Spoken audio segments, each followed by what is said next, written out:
which is clearly this guy's got a fucking, a freshly burned bridge that he wants to talk about. It shit happens. Yeah, and it happens again and again and Yeah, again. well, yeah, And the common theme is him. yeah. That's the ironic thing too, is like by the third album, you're like, bro, this is just a really long exhibition in illustrating how bad you are at this whole relationshiping thing. Exactly.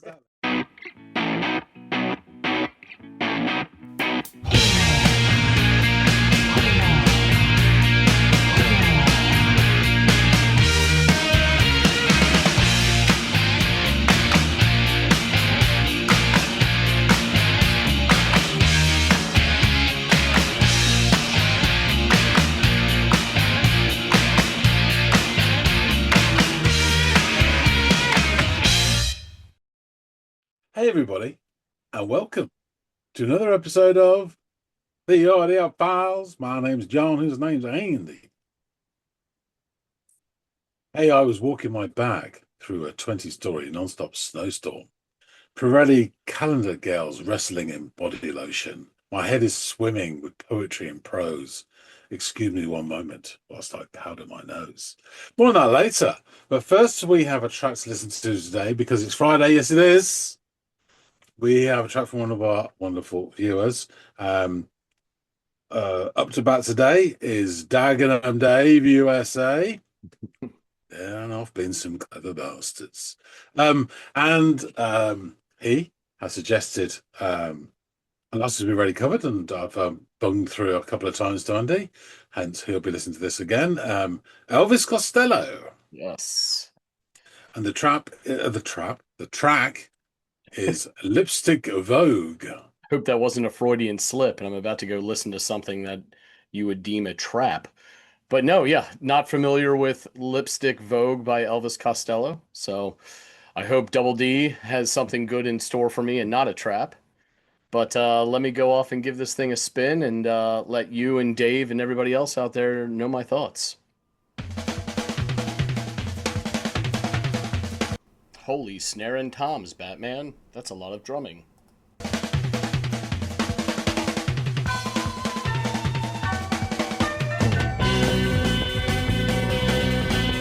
A keyboard or synth patch, whatever it is very like reedy kind of like flute-like instrument or something. But it's nice, bright, airy little injections into all this rhythmic chicanery going on here. It sounds good. Those of you love me, it's just a rumor. Those who worried there's any doubt. Sometimes I think the blood's just a tumor. You got to cut it out. That bass. You say you're sorry for the things that you've done. You say you're sorry, but you know you don't mean it. I wouldn't worry, I had so much fun. Sometimes I almost feel just like a human being too. Sounds very cynical about this topic of love. Interesting stuff. Okay, let's pull this back because it sounded like we were transitioning into maybe the verse there. I had so much fun. Sometimes I almost feel just like a human being too. Not just another mouth or a lipstick bomb. It's you. Not just another mouth or a lipstick bomb. Oh yeah.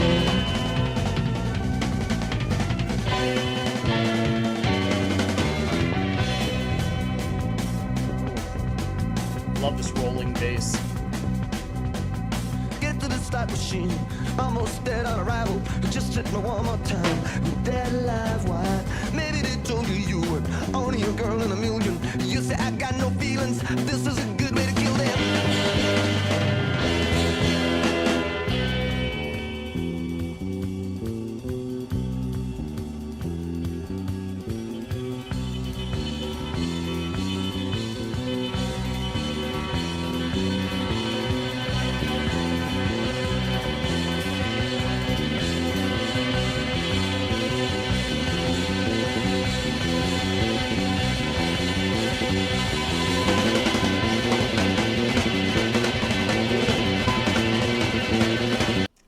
we're pulling it back, so don't worry. I know I'm interrupting this, but we will hear it in its completion. It sounds like Buddy Rich playing CBGB. It's this big band approach, but this like punk attitude behind it. So it's like big band jazz in a back alley. Love that sound.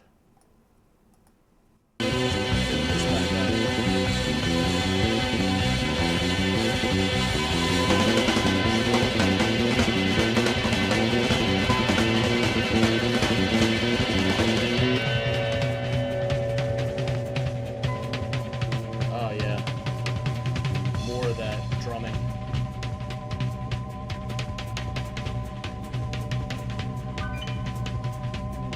These little key touches. Select for control and then search for token. You wanna throw me away? Well, I'm not broken. You got a lot to. Even these resonant, like, organy kind of sounds that are just sort of brushstroking over the soundscape. It sounds great. It really does. I know it's such a minor thing, but with the absence of guitar, and it just being rhythmic, that is adding a much needed layer, at least in my opinion. Let's pull that back. I want to hear the shots of like gentle organ resonance. Those touches too. Select for control and then search for token. You wanna throw me away? Well, I'm not broken. You got a lot to say. Well, I'm not joking. There are some words that don't allow to be spoken. Sometimes I almost feel just like a human being. It's you, not just another mouth in a lipstick bar. It's you, not just another mouth in a lipstick bar. Not just another mouth, lost in the lipstick bowl. Not just another mouth, lost in the lipstick bowl. Not just another mouth, lost in the lipstick bowl. Not just another mouth, lost in the lipstick bowl.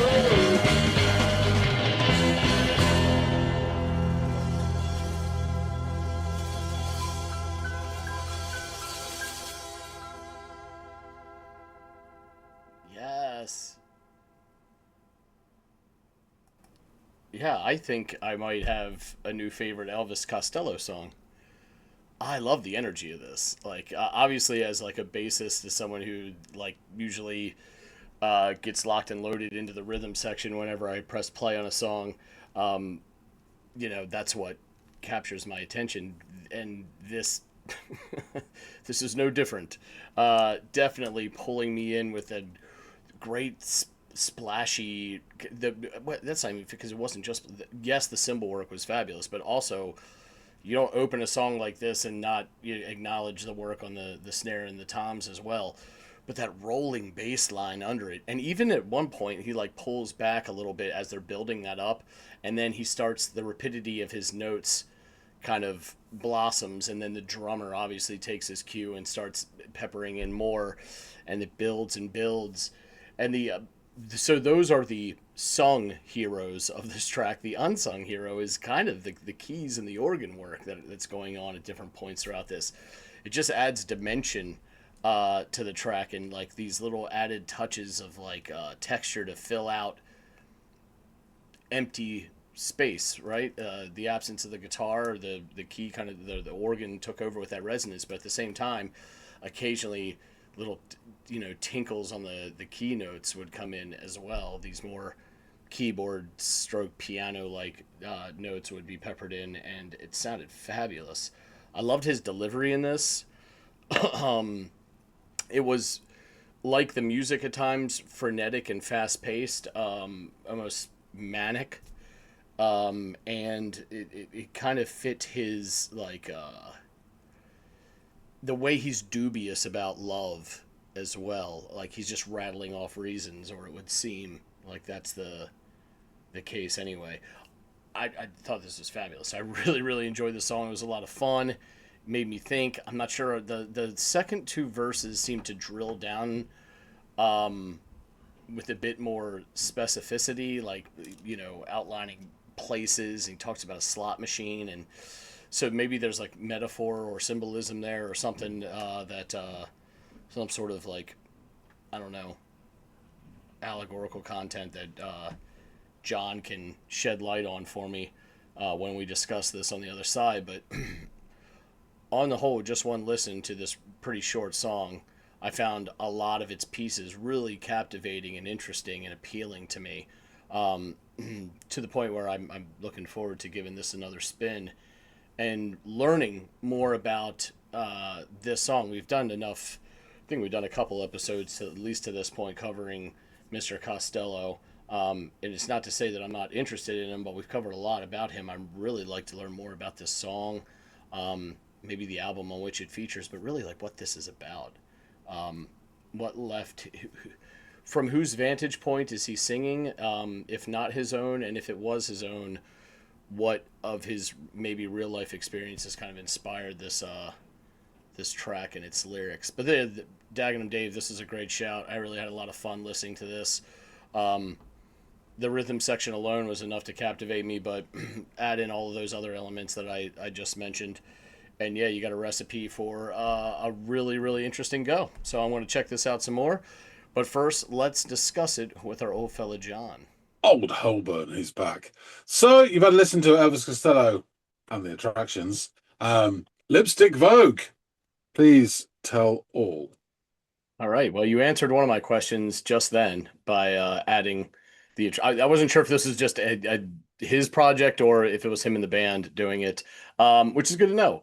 The track kicks off with this manic melange of snare and tom work firing off at a rapid pace. And soon these interesting bits of like higher synth bass notation join the fray. And it sounds like synthetic flute notes, or at least something very akin to that from the reed instrument family tree. Obviously, I think it's like like I said, a synthesized version of that. But there is something reedy about these notes that are coming in. I actually like it. Nice, nice bit of melodic work with all of this rhythmic craziness happening from the drums. Then the beat proper bursts onto the scene, and we're off to this double time tempo. And Elvis's voice joins the mix over top of this frenetically delivered verse, in which the bass is flying all over the neck, skipping from note to note, as its preferred method of navigating the scale. And from the narrative that Mr. Costello is spinning here, he sounds like he's got a very jaded POV when it comes to love. He sings, "Don't say you love me when it's just a rumor. Don't say a word if there's any doubt. Sometimes I think love is just a tumor. You've got to cut it out." Which is great because like you got to cut it out could mean literally the tumor or like the behavior that he prefaced like or sort of alluded to in the first couple lines. Um, so yeah, this isn't rose-colored glasses of any sort. It sounds like a guy who's touched the stove of love one too many times and gotten burned. So it's clear that we aren't in the dog days of the summer of love, but more likely in the throes of the autumn of philophobia. This guy is not turned on by the idea or prospect of love. He drops another verse dripping in cynicism before launching into the chorus, which is ripe with these tight drum hits and more of that jittery bass work. I love the rhythm section throughout this whole track. The drums in particular. It's like listening to Buddy Rich play the CBGB. You've got big band elements to the style, but you've got grit and attitude of punk, early punk, injected into it as well, which I think is a really interesting dynamic. You know what I mean? It's kind of like bringing a switchblade to a dinner club or something like that. It's just two very opposite sounds that somehow work really well together here. During the chorus, Costello name checks the song, repeating, "It's you, not just another mouth in the lipstick Vogue." We get treated to more rolls on the drums, punctuated by key and guitar chords, all while the bass rumbles and roils beneath the surface. This portion lands on a resonant note while the rhythm section continues energetically roll forward into the next verse. And Costello fires off another stanza about getting to the slot machine almost dead on arrival, and something about being hit with a live wire. He then mentions something about the girl being 1 in a million and how to kill your feelings. I'm paraphrasing here, and not with the utmost confidence either. It's like it's funny, in the first verse it seemed pretty straightforward, and now there are all these allusions to places and things and sites that he's seeing, and it becomes more specific to his vantage point and less relatable, only because I don't know what he's talking about here. I'm sure maybe you can fill in some context for me when we wrap this, or when I wrap this up, but interesting nonetheless. I did really like the clanging guitar chords that acted as a musical bit of demarcation between that stanza and the upcoming one, and how things hush for a moment as the bass eases on the note deployment, pulling back slightly and giving space to breathe. All the while, we are getting these light, tasteful bits of cymbal work. And as this progresses, the bass work becomes more fevered and frenetic. They're building things back up here, which pulls the drums along for the ride. And this is accented by these tinkling keys, just as Elvis's voice rejoins the party. I mentioned this in the reaction, like if the sung heroes of this track are the bass and the drums, then the unsung hero is the whoever is behind the keys and the organ work throughout this. There are subtleties to this, like resonant organ notes that stretch and occupy space that you wouldn't even necessarily notice needed occupying until you heard the resonant organ notes, and the brightness of the sort of tinkling key notes at bit, which sound far more keyboard piano-esque than their organ buddy, but nonetheless add something to the track, this texture or layer that sounds awesome. I loved the key work in this, as subtle as it was compared to the frenetic rhythm section that sort of like jumped off the page. And it would appear that we are back at the slot machine, as as he alluded to in the previous stanza, as he opens, select the control and then insert the token. So I assume that's where we're at. He then mentions something about being thrown away, though not being broken. I catch bits and pieces from here, something about not being broken and sometimes almost feeling like a human being. Which, hey, I guess that's progress.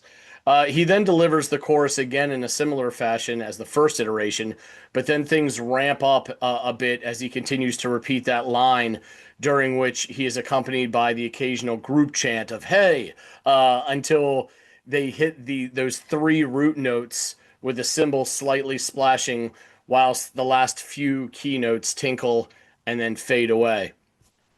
Yeah, I think this might be my new favorite Elvis Costello track to feature on the channel. We've had a couple of really good ones. I think what it was is the explosive but controlled energy that really pulled me in and captured my attention. And this was just like a lot of fun to listen to, and somewhat thought provoking, if though without any definitive landing spot on what it might be about outside of a jaded approach or view of a relationship or love.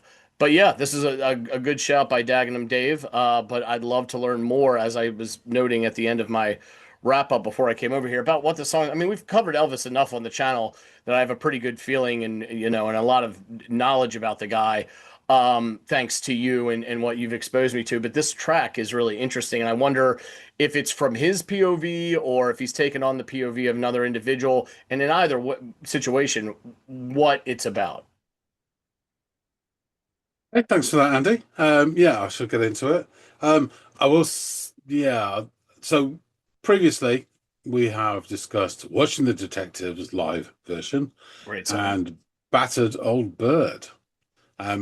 Interesting enough, Battered Old Bird comes from Blood and Chocolate, which is the last album he did with the Attractions. And this is the first album he did with the Attractions. I'm as guilty as anybody of this, but you refer to albums and just say Elvis Costello. And sometimes, thing is, he mixed it up. So some are billed as him, some are billed as him and the attractions, etc. So they don't probably get the kudos they really should do all the time because they're amazing. We'll get into that. So this song is right at the start of his career, or just about the start. It's from his second album, This Year's Model, which is seen as a bit of a classic. But done by Declan Patrick McManus, better known as Elvis Costello. It was released in March 78. So the previous album, his debut, My Aim Is True, in the previous year, 77, he was backed by a band called Clover. And after that album, they parted ways. Clover got a couple of new people in and carried on for a year or so, and then exploded into different parts.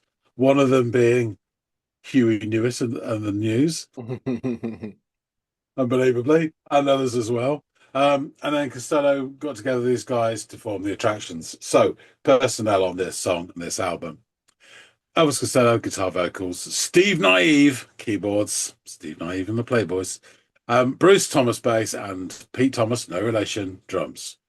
And on this album as well, special guest on the song Big Tears, lead guitar, Mick Jones from The Clash. So this album, embracing, as you say, it comes, there's some artists like this. They kind of came out of the punk miasma, but weren't really punk. Your Stranglers is another one, and other bands where they're sometimes just attitude rather than the actual sound of it. So you can argue this is one of the very first new wave albums as well. But he embraced on new wave, power pop, punk, and he did draw on lots of different influences, including Beatles and the Stones. But the subjects that he explored were technologies of mass control, failing relationships, always a favourite of Mr. Costello, but in the manner which some reviewers found misogynistic, which we'll get into in a sec. Echoing the lyrics of some of the tracks, the cover artwork, designed by the English graphic artist Barney Bubbles, shows Costello behind a camera tripod, emphasizing his role as an observer rather than a participant. So the singles off the album, I Don't Want to Go to Chelsea and Pump It Up, were commercial hits, top 20 hits for Elvis. And this album reached number 4 in the UK charts. The album received critical acclaim. Reviews highlighted really strong songwriting and performances, and the band that he put together, the Attractions as well. The album appeared on loads of end-of-year lists in the UK and the US. Further down the decades, This Year's Model has been acclaimed as one of Costello's best works, and many, many, many fans think this is his best album. It almost goes without saying that I disagree, but anyway. It also has appeared on several lists of greatest albums of all time and has been reissued many times with bonus tracks and blah blah. So, as I said, some reviewers identified themes of misogyny, which is a thing that's been levelled at Costello early in his career. In 1978, Crawdaddy magazine found the album, quotes, so wrong-headed, so full of hatred, and so convinced of its moral superiority. Somebody's clutching their pearls. Yeah. Sounds magazine said that at least on occasion, Elvis has the grace to make clear that it's a two-way process and he's at fault. I mean, I think that's the whole bloody point, that he's flawed. And his whatever anger he has isn't at women. It's probably about his inadequacies more than anything. Costello himself later wrote in the 2002 reissues liner notes that he never understood the misogynistic accusations, believing that they, quotes, clearly contain more a sense of disappointment than disgust. Costello's failure to succeed romantically is the focal point of most of the relationships described in the album, and I'd say 3/4 of his career. Rolling Stone agreed, stating that all romances on the album are either over or about to commence, including a situation where he's unsure of whether to answer the phone or not, the song No Action, or coming to terms after rejecting all compromises, Lipstick Vogue. Melody Maker called the album an achievement so comprehensive, so inspired that it exhausts superlatives. They wrote that the penetration of the language matches the vaulting hysteria of the performance, and concluded that the record promotes its author to the foremost ranks of contemporary rock writers. And I cut this bit off because afterwards they mentioned a certain Springsteen fella. Anyway, Pitchfork in 2002 said the attractions were the reason why the album was superior to the debut My Aim Is True, and that it's not only a more complex and dynamic album, but also one that steers well clear of the retro guitar twang that marred the less interesting bits of his debut. Pitchfork declared, I just forgot to do that shit. Declared that this year's model was not only Costello's best album, but one of the best albums ever made. And they stated that it balanced the raw energy of his predecessor out with the more elegant pop songwriting of his later works. Black Francis of Pixies named the album as a favourite, recalling the album I listened to the most at college, though, was this year's model. Instead of studying, I go into my room and listen to Elvis Costello over and over until my ears hurt and my head couldn't take anymore. That's the way to do it. One could argue that that was studying. Look what he would go on to do. Yeah. This year's model often appears in lists of greatest albums of all time. So in 2000, Q Magazine placed it at number 82 on its list of 100 greatest British albums ever. Rolling Stone ranked the album 98 in its list of 500 greatest albums of all time. Back in the, I think it would have been 90s. They revisited it in 2003 and it had the same 98 spot. And revisited it again in 2012, and they revisited it again in 2020. They dropped to 121, which is still pretty good. Yeah. In lists compiling the 100 greatest albums of all time, Mojo put it at number 69, Enemy at number 40, and Spin Magazine at number 8. Wow.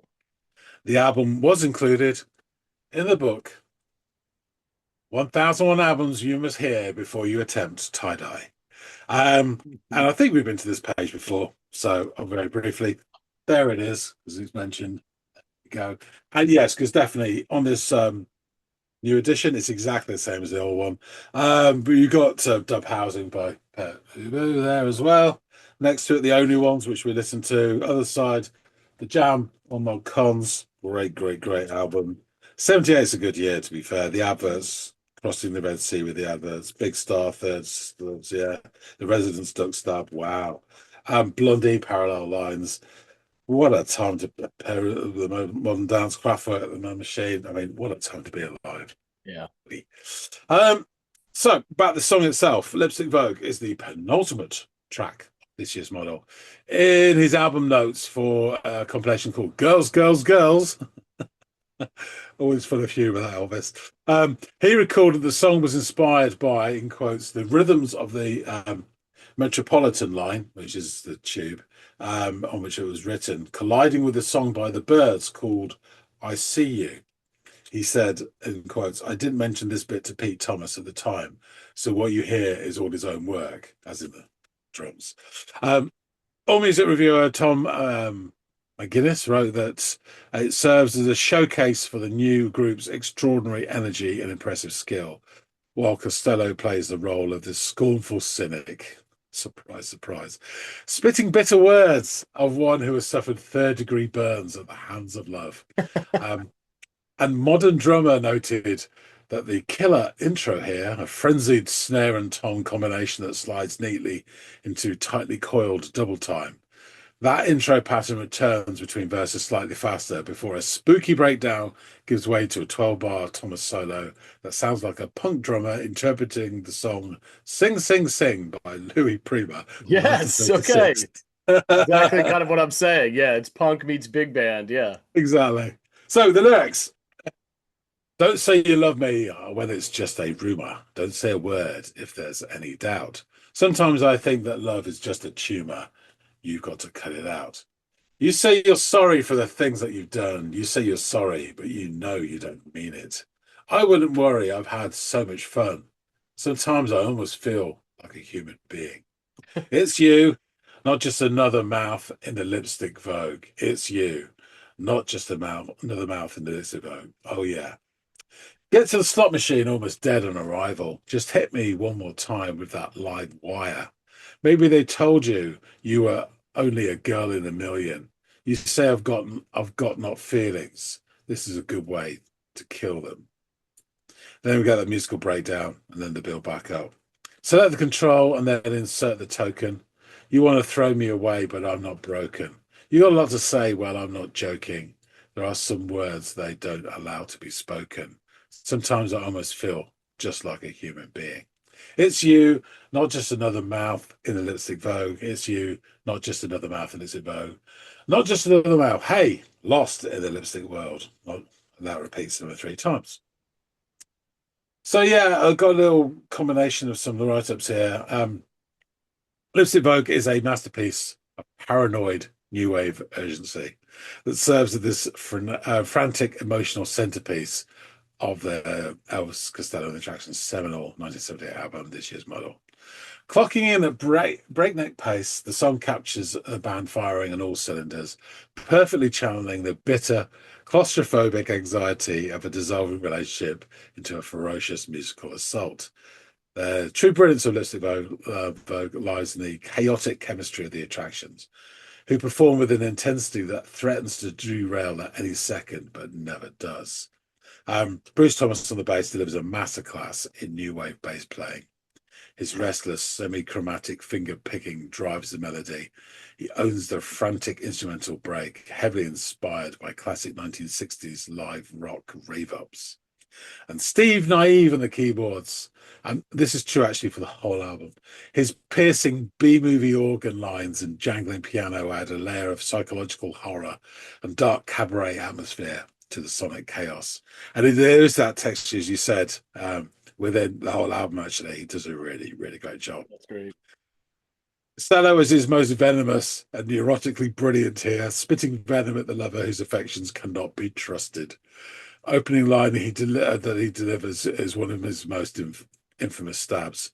Don't say you love me. It's just a rumor. Sometimes I think that love is just a tumor. You got to cut it out.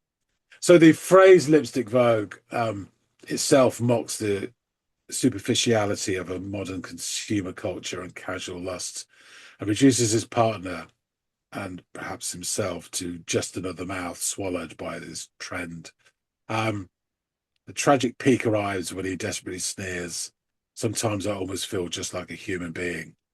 A kind of admission of how hollowed out he feels by the relationship. I did put some of these notes, I forgot, I didn't write this down, but he says that because of this sort of the hustle and bustle when he sings "It's You, not just another mouth in the lipstick Vogue," people kind of missed that.